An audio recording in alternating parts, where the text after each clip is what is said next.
Bien le bonjour à toutes et à tous, bienvenue dans cette vidéo. Aujourd'hui on va évoquer MCU et la suite du MCU, des prochains films et surtout de tout ce qui va s'englober autour, c'est-à-dire voilà, de Doctor Doom, de Secret Wars, de Doomsday, tout ce qui va s'enclencher, tous les projets qui vont arriver entre donc Doomsday et Secret Wars. Vous allez voir que c'est fort intéressant et donc on va parler de toutes les rumeurs et surtout de tous les films qui sont prévus et donc on va essayer de caser voilà, qui va être à quelle date pour voir un petit peu ce à quoi on va s'attendre tout simplement. C'est pas très français la formulation, mais t'as compris, cette vidéo ça va être que de la pure théorie à base de rumeurs et de théories elles-mêmes.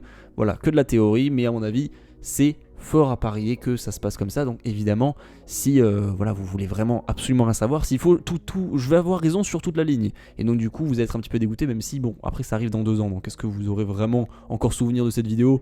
Je suis pas sûr, mais encore une fois, si vous voulez vraiment rien savoir, au cas où, quitter cette vidéo, même si bon voilà, je pense quand même qu'il y aura des petits détails où je serai pas totalement dedans, mais écoutez, c'est de la théorie, on sait jamais. Bref, commençons directement avec cette vidéo. Donc dans cette vidéo j'aimerais revenir un petit peu sur tous les films qui vont arriver et comment tout ça va s'enclencher sur Doomsday, sur Secret Wars, puisque souvenez-vous, voilà, il y a quelques années, on nous a présenté un certain personnage du nom de Kang, voilà, qui semblait être le big boss de cette fin du MCU, de cette fin du multivers saga. Donc voilà, au final c'est Doctor Doom, on le sait depuis plusieurs mois. Et écoutez, j'ai été peut-être un peu de mauvaise langue, c'est vrai que je faisais partie de ces personnes qui disaient ouais bon j'avoue quand même Doctor Doom, c'est un peu limite quand même pour l'introduire à 2 ans de la fin. Mais écoutez, en soi, ça peut être, si c'est vraiment bien écrit, et je n'en doute pas puisque ce sont les frères Russo derrière, si c'est vraiment bien écrit, par des passionnés de Marvel, par des réalisateurs qui ont déjà travaillé sur l'MCU, ça ne peut que bien se passer. C'est pour ça que j'ai totale confiance de plus en plus en ce projet, même s'il y a un petit côté en moi qui me dit quand même ah t'aurais quand même aimé voir Kang en fait au final. Mais bon, voilà, on va oublier cette partie de là de moi pour se concentrer sur Doctor Doom qui arrive sous les traits de, vous le savez, Monsieur Robert Downey Jr. qui voilà, va avoir un salaire astronomique, mais ce n'est pas le sujet de la vidéo. Donc en juillet 2025 nous avons les 4 Fantastiques, ça vous le savez. Et Doctor Doom, mais je me demande bien dans quel projet il pourrait vraiment apparaître pour l'introduire, ce serait vraiment incroyable. Et évidemment les 4 Fantastiques, il apparaîtra sûrement dans le film, en tout cas dans la scène post-générique. Si il n'apparaît pas dedans, je ne sais vraiment pas ce qu'ils vont faire, puisque en fait c'est le seul endroit sur la planète où ils peuvent l'introduire. Sinon bon, tu vas pas l'introduire dans la saison 2 à Hawkeye, ce serait un peu chelou. Donc vraiment il y a que là, et puis surtout on connaît le passif dans les comics entre Doctor Doom et Reed Richards. Là, il y a vraiment, je pense, il y a vraiment rien à faire. Donc, tu l'as introduit dans ce film. Voilà, point. Ils sont obligés. Puis dans tous les cas, pourquoi je targiverse? C'est obligé que ça se passe comme ça.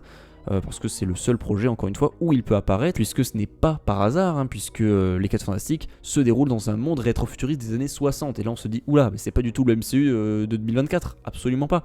Et en fait, c'est parce que c'est une réalité alternative. Et dans cette réalité alternative, il va y avoir une incursion. Et pour ceux qui sont un peu familiers, évidemment, avec ce petit projet qui a été, enfin, ce petit concept, pardon, qui a été donc amené par Doctor Strange notamment, c'est tout simplement que 2 univers fusionnent et qu'est-ce qui se passe? Un des deux doit crever et donc pour ça il y a une guerre ou bien l'annihilation des 2 univers. Et donc concrètement c'est ce qui va se passer à mon avis à la fin des 4 Fantastiques, et c'est pour ça que soit Galactus va donc du coup dévorer un de ces 2 mondes, ou alors et c'est comme ça du coup que les 4 Fantastiques arriveront sur la Terre 616, puisque voilà, le thème principal des 4 Fantastiques ce sera le multivers.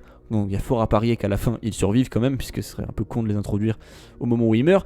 Et donc Galactus, c'est pour ça qu'il aura un rôle important, c'est parce qu'à mon avis il va dévorer l'un des 2 mondes pour que la Terre, donc du coup des 4 Fantastiques, survive, ou alors pas du tout, et c'est comme ça qu'ils vont dans la Terre 616. Je ne sais pas trop comment ça va se passer, mais en tout cas c'est un truc comme ça, à mon avis le film se finit mal, dans tous les cas, c'est obligé. Et donc c'est juste après à mon avis qu'il pourrait introduire Doctor Doom, parce que Doctor Doom dans les comics, ça devient un peu le dieu empereur du multivers, ou en tout cas du Battle World, donc l'univers qu'il a créé, enfin le monde qu'il a créé, il a été créé à partir des fragments des univers qui se sont effondrés, et donc du coup on aura donc un pays qui est en rapport avec un personnage, avec un variant, bref vous avez compris. Donc du coup c'est un gigantesque monde à partir des derniers morceaux de multivers. Il y a très fort à parier que ce fameux Battle World, ce sera pas du tout le Battle World des comics, mais ce sera bel et bien le néant, transformé en Battle World. Mais t'as compris, à mon avis ce sera clairement le néant, introduit bien sûr dans la saison 1 et 2 de Loki, puis revu évidemment dans Deadpool et Wolverine. Donc c'est un concept qui nous est familier, et puis dans tous les cas, la série Loki a incroyablement bien marché, notamment le petit film Deadpool et Wolverine qui a fait le milliard, je vous le rappelle. Donc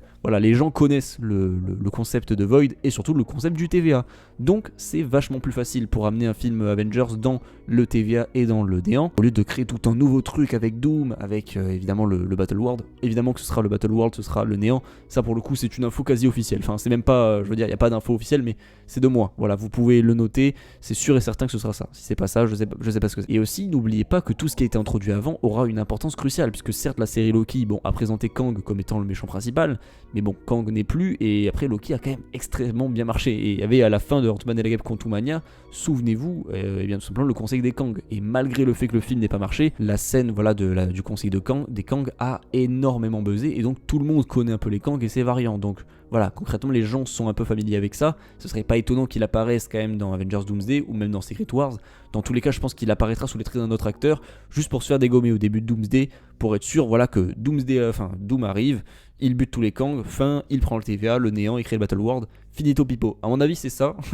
Et je pense que c'est ça carrément, parce que bah voilà, c'est obligé qu'ils l'introduisent comme ça. Et je pense quand même que Doom doit se charger des Kang avant, hein, puisque c'est quand même une menace multiverselle énorme. Et Kang est toujours là, je veux dire, la dernière fois qu'on a entendu parler de Kang, c'était dans Ant-Man et la Guêpe Quantumania. Alors certes, c'est pas le brillant, c'est pas le film le plus brillant, même pas, je crois que c'est dans Loki saison 2, non? Ou Loki saison 2 arrivé avant, oui non mais bien sûr que oui, il y a Loki saison 2 arrivé après Quantumania, je suis bête. Mais du coup, techniquement, la dernière fois qu'on a vu Kang, bon c'était dans Ant-Man et la Guêpe Quantumania où il se fait dégommer à la fin, mais c'était surtout dans Loki saison 2 à la fin où ils nous disent bah les variants sont sous surveillance et tout, on est en train de voir. Voilà, donc pour l'instant, les variants sont toujours là. Concrètement, on nous a pas dit qu'ils étaient morts. On nous a juste parlé du variant qui est mort, donc de Kang le Conquérant dans Ant-Man et la Guêpe Quantumania. Mais sinon, on ne sait pas concrètement ce qui leur arrive. Donc il doit y avoir une suite par rapport à ça, même si c'est sous le trait d'un nouvel acteur, mais à mon avis c'est sûr et certain. Ou voilà, en tout cas on a eu une rumeur là ces derniers jours, pour le coup c'est une rumeur, donc encore une fois à prendre avec des pincettes, mais un acteur, ou quelqu'un a été casté dans le rôle d'un personnage connu de l'univers Marvel. Donc potentiellement, je me dis, ça pourrait être Kang ou alors tout simplement autre chose, hein, c'est totalement possible. Mais là, franchement, j'avoue qu'il faut quand même recaster Kang, c'est obligé, tu dois le faire apparaître dans Avengers, juste pour le tuer ou pour faire quelque chose, mais t'es obligé. Là, on va arriver dans la partie théorie qui est assez croustillante, c'est que entre Avengers Doomsday et Avengers Secret Wars, il va y avoir pas mal de petits projets. Alors, je dis pas mal de petits projets, pour l'instant, j'en ai en tête que 2, donc potentiellement la saison 2 à Hawkeye, même si bon, là, j'avoue, j'espère pas parce que je vois vraiment pas l'utilité, mais surtout, et ça c'est officiel, Spider-Man 4, ça se déroule bel et bien entre les deux. Donc dans le Battle World Saga, enfin dans la Battle World Saga, c'est un petit peu le nom qui est donné par les fans et par toutes les rumeurs. Parce que si vous ne connaissez pas l'arc Secret Wars, laissez-moi vous résumer en quelques mots. Alors concrètement, donc après voilà l'effondrement du multivers et tout, et la création du Battle World par Doctor Doom, qui est lui-même devenu le dieu empereur de ce Battle World, eh bien tous les héros qui ont survécu, qui sont arrivés dans le Battle World, ont tout simplement tout oublié. Tous leurs souvenirs, toute la mémoire ont été effacés, et donc ils ne savent même plus ce qui s'est passé avant. Et donc voilà, c'est pour ça que du coup on arrive sur un monde où tous les Avengers ont leur petit pays, il y a plein de variants, enfin bref, je sais pas trop comment ils vont faire niveau MCU, mais en tout cas ça devrait se passer comme ça. A noter aussi que c'était pas impossible, hein, évidemment, que Wanda soit alliée de Doctor Doom, comme c'est le cas d'ailleurs dans les comics, puisqu'on sait que le personnage va revenir, qu'apparemment un film est toujours prévu sur elle, mais on n'a pas plus d'infos, donc à voir évidemment. On aurait potentiellement New York, etc., enfin voilà, des grandes villes, avec donc des héros, bref, voilà, qui ont chacun leur petite section dans le néant, parce que je pense clairement que ce sera dans le néant. Mais Spider-Man va donc se réveiller dans New York, voilà, et va vivre sa petite vie, il y aura Tante May et tout, mais il va se dire, mais la vie est trop parfaite, parce que la réalité a été remodelée. Donc là, il va se dire, mais attends, mais qu'est-ce qui se passe, c'est quoi ce bordel et tout? Il y a quelque chose qui cloche. Et donc, on va avoir peut-être un truc un peu en mode WandaVision, où Peter va devoir se réveiller un petit peu de toute cette folie, de se dire, non mais il y a un truc qui a pété un câble, là, qu'est-ce qui se passe? Et ça, ce serait vraiment incroyable si c'est lié aussi à Knull et donc à Venom, mais encore une fois, je ne sais pas trop comment ils vont lier à ça, puisqu'on sait que King in Black, du coup, c'est potentiellement le titre de Spider-Man 4, mais que le film aura donc un côté street level au début, puis après multiversel, puisqu'on se doute bien que voilà, Peter Parker va se réveiller un peu de tout ça, et va potentiellement s'allier aux Avengers, et donc après, Spider-Man 4 va découler sur Avengers Secret Wars. Clairement, je vois le truc comme ça, puisque beaucoup de rumeurs disent que Spider-Man 4 serait apparemment retardé, enfin il arriverait plus tard dans l'année 2026, alors non pas parce que c'était déjà prévu pour juillet ou août je crois, enfin en tout cas c'était prévu pour l'été, c'était un petit peu ce qui était prévu par rapport aux agendas notamment de Zendaya, c'était d'ailleurs Variety je crois, ou The Hollywood Reporter qui avait officialisé ça, donc on savait que Spider-Man 4 arriverait en été 2026, au final il arriverait vers la fin de l'année, et donc là on a un film Marvel qui est daté au 6 novembre, donc je pense que c'est ça, 6 novembre 2026, Spider-Man 4, quelques mois avant Secret Wars, c'est parfait. Voilà pour la hype et tout, et surtout pour nous présenter ce fameux projet Spider-Man 4 aux allures mi-street level, mi-multiversel, vous avez compris. Donc voilà, je pense clairement qu'on part sur un truc comme ça. Fort à parier du coup que si on est sur une réalité remodelée où plein de personnages sont de retour, on aurait donc un Spider-Man, un Peter Parker qui vit sa meilleure vie, qui a donc du coup MJ, donc voilà, Zendaya qui revient. On aurait potentiellement Tante May, voilà, donc voilà, qui est encore en vie. Voilà, une réalité totalement différente. Arrêterait potentiellement le vautour et tout, et c'est là qu'il comprendrait que les personnages qu'il a déjà arrêtés, ou même des personnages qui sont morts, qui reviennent, là, il va péter un câble, il va se dire, ok, c'est pas du tout ma bonne réalité, qu'est-ce qui s'est passé? Et c'est là que certains Avengers vont rentrer, à mon avis, dans l'histoire et vont l'aider à sortir de tout ça pour aller vers Secret Wars. Pour moi, on se dirige là-dessus à 100%. Et ce serait vraiment très stylé, puisque vraiment Spider-Man, à mon avis, c'est le personnage principal de cette saga, et à mon avis, c'est un peu le héros et l'élu de cette saga multiverselle et de ces films Avengers. En tout cas, beaucoup de rumeurs vont dans ce sens en disant que Peter Parker est bel et bien le personnage principal et donc l'élu un petit peu de cette saga multivers. Donc voilà, et puis aussi ce serait pas mal parce qu'on va avoir du coup les retrouvailles entre Robert Downey Jr. et Tom Holland, mais là sous les traits du coup de Doctor Doom. Donc voilà, pareil, il y a ce côté dramatique et tout qui va être très intéressant. J'ai très hâte de voir la scène où il va le voir. S'il faut, Robert Downey Jr. va être terrifiant, il aura un visage totalement différent, déformé, tout ça. Ça peut être vraiment légendaire comme moment. Mais vraiment le Battle World donc qui va devenir donc je pense le néant dans le MCU avec quelques projets. J'imagine quand même qu'il y aura Armor Wars potentiellement, peut-être même Blade. En tout cas Spider-Man 4 et peut-être la saison 2 de Hawkeye, apparemment c'est d'ores et déjà acté. Mais pour Spider-Man 4, bon là c'est sûr et certain, ça arrivera dessus. Pas impossible qu'on ait une série aussi qui se déroule dans le Battle World, enfin du coup dans le néant.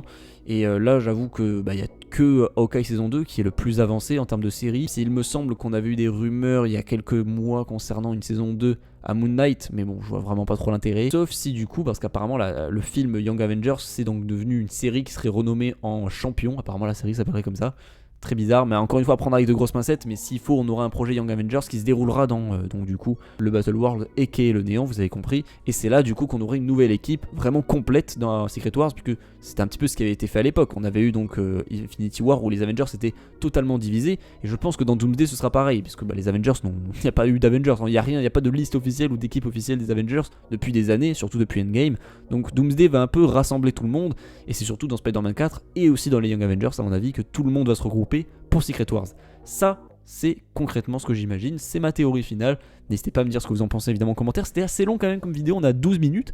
J'espère que vous avez aimé évidemment. Pour ceux qui regardent en format podcast, n'hésitez pas, évidemment je le précise encore une fois, les vidéos, toutes les vidéos, enfin toutes les dernières vidéos depuis ce mois-ci, sont toutes disponibles sur toutes les plateformes de streaming en format podcast audio. Donc n'hésitez pas à aller vous abonner sur les différents comptes, Deezer, Spotify, Amazon Music, bref, allez voir évidemment, tout est en description. Encore une fois, dites-moi tout dans les commentaires sur les réseaux, vos théories par rapport à vous, tout simplement à votre ressenti, et ce que vous avez pensé de ma théorie en commentaire. N'hésitez pas à me dire si vous êtes hypé évidemment, et à lâcher les petits commentaires, voilà, pour essayer de créer le débat. Un petit peu c'est le but de ces vidéos évidemment. Donc voilà, portez-vous bien, ciao.